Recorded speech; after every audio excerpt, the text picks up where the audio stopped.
Let me pose a question to anyone listening to this. If this was your murdered or kidnapped family member, and the perpetrator said to you, I will show you where I put them, would you accept it that no one to allow him there to show you where that family member was? It doesn't ring true. It doesn't ring true, does it? Why would you?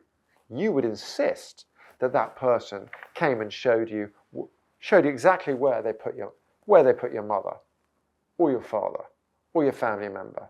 We as a family don't understand why for so many years everyone wanted him to admit where he put her, and now when he's saying where he put her, they don't want to believe him.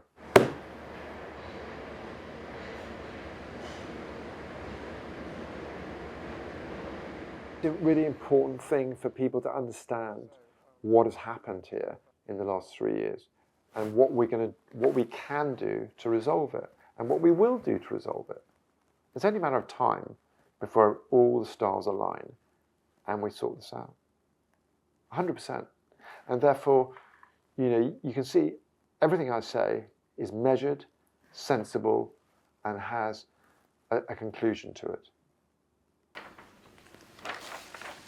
This is a CGI of the muck heap at the property in question, demonstrating partial searches of this area and this area. As you can see, those areas, well, especially 2022, was not done properly. And going all the way into here, all this area has not been done. We decided to approach Nizam Hussain, the kidnapper of my grandmother. And he was a gang member of M3.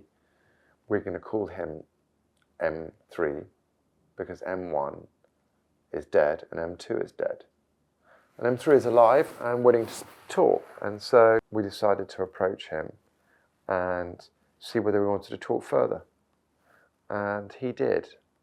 We hired, the family hired Matthew Gale, a British-born barrister who runs a criminal legal practice in Port of Spain.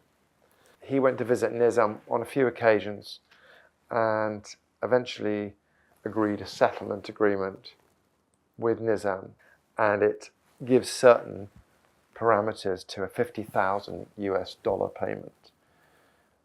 As we are at the moment, in December 2024, he's at $25,000 US. So he should have had, under the agreement, $25,000 US.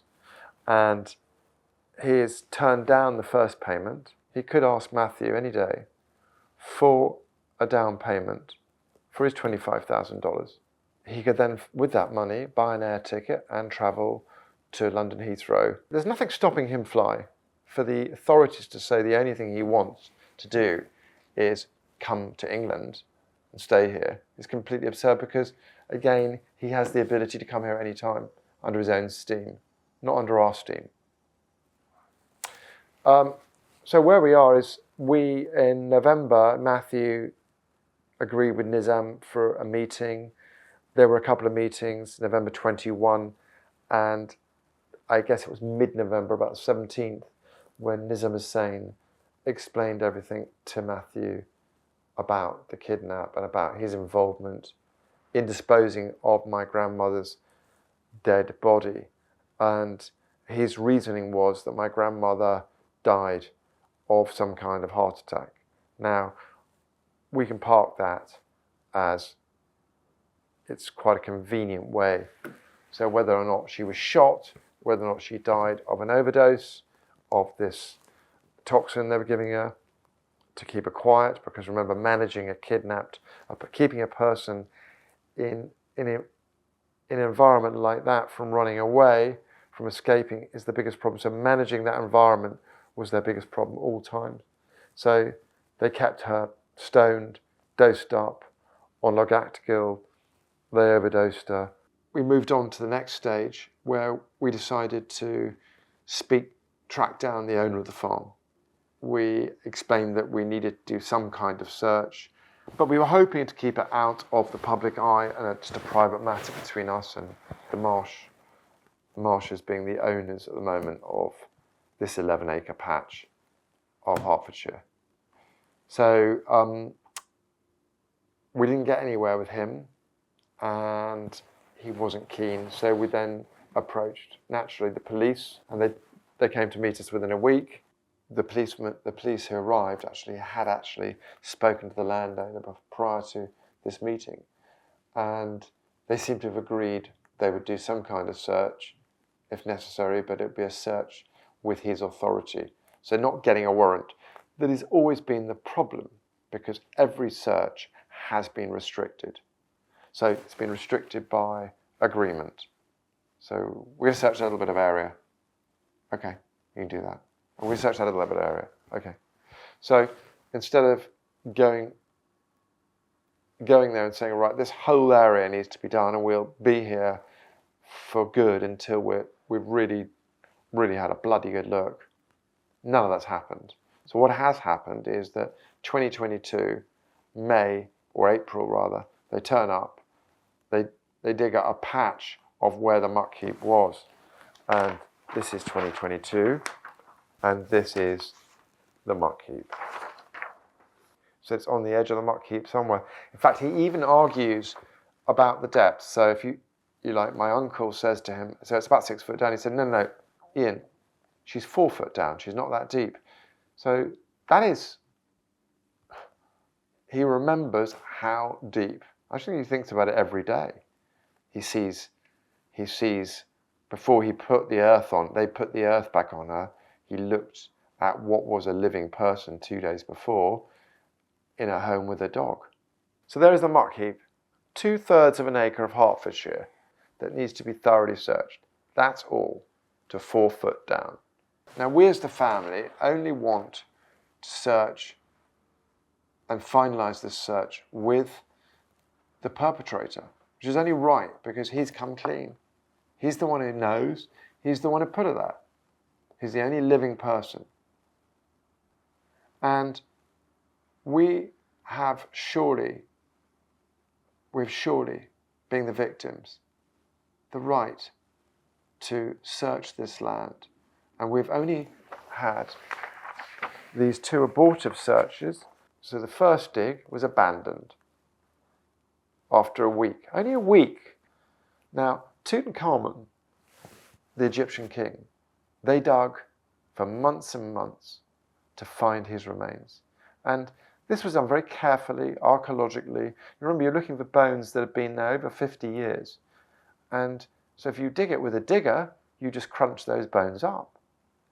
So if she's 4 foot down, as Nizam says, so everywhere to 4 foot should have been dug. So this second dig that we requested Nizam be brought over for, and was ready to come over, and was sitting at the airport. First of all, they stopped him coming, even though one of the police wrote to us inviting him. So we had an open letter saying we would welcome him at the farm. And then we had other police saying, no, you can't bring him without the Home Office authority. Home Office said the police must ask us. But the police said, no, we don't want him here, we don't want to manage him. He's maintained the same place, the muck heap, somewhere around the muck heap. He's never said somewhere else, the bushes, the woods, anywhere, a beach. He's never said that. He's always maintained the same location. And he's always said he wants to come and show us that location. And we're told, no, they don't believe him. Well, why don't bring him and find out whether it is the truth? Why not commission the proper search? The search that we've always wanted.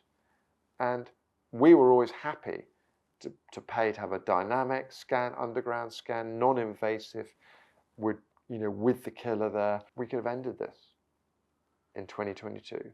We're going into 2025, 3 years older, but more importantly, 3 years older for him and 3 years older for Ian, Diane, and Jenny. And, it's not odd, is it really, that someone who committed a crime so horrible and is on their own, the rest of their gang are dead. They're dead and buried. he is saying, angrily now, angrily, quite frankly, I understand him.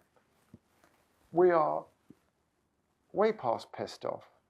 You know, we're embarrassed that we're being put through all this. We're, logically speaking, we know that no logic is being applied. And that is incredibly frustrating. If you deal with people who are completely illogical and don't want to listen to you, don't want to sit down and act as in unison with you, which whatever makes sense. And if and you would think if these people don't have the expertise, we'd all brainstorm it together and come up with an idea to close it down forever. And we came up with that idea. And at the end of the day, people say, "Well, if you didn't find out then, what happened?" Well, if we didn't find her then, those guys, then what we would have covered all bases. We would have had the perpetrator.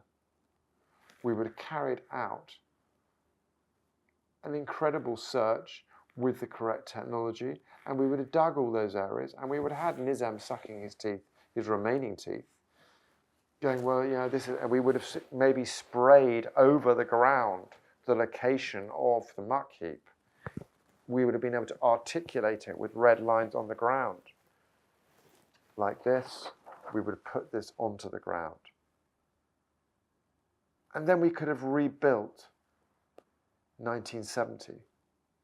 So what we intend to do now, after the police having in November 2024 refused to give the family the sign-offs of any of the digs, refused to give the family any plans demonstrating what they've dug. So leaving us out there completely confused as to what the rationale is.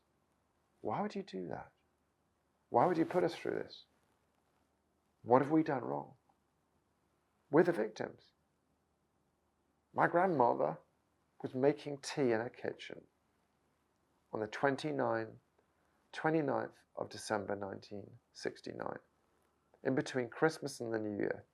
She'd just come back from the dentist, having dropped Mrs. Nightingale, her housekeeper, home. She was followed in the driveway by Nizam, Arthur, maybe Adam, and they followed her into the house. They pushed her in the house. She was being robbed. She cooperated. They probably roughed her up a bit, pushed her on the stairs, asked her where the jewellery was, ripped some phones out, and they went upstairs and helped themselves to that jewellery. And, so she went with them. Did she go with them free? She may have gone with them thinking, oh, we're going to dump you off around the corner so you can't make a phone call. We've robbed you. She may have gone with them thinking, well, we're going to get dumped on Plough Lane. Doesn't matter. I've been robbed anyway. Who knows? But that was her last time on, where she was free. Why can't we? She was taken to Rook's farm, Stocking Farm. That was where she last was alive. Nizam had her there in prison, imprisoned her for 2 days. He may be evil, we may be dancing with the devil, but we didn't choose the devil. The devil came to us.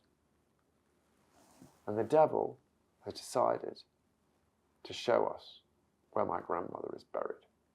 And why can't he be allowed to show us when for all those years, people were sitting in, policemen were pretending to be prisoners, put in cells with him, to try and find out where he put her. Come on.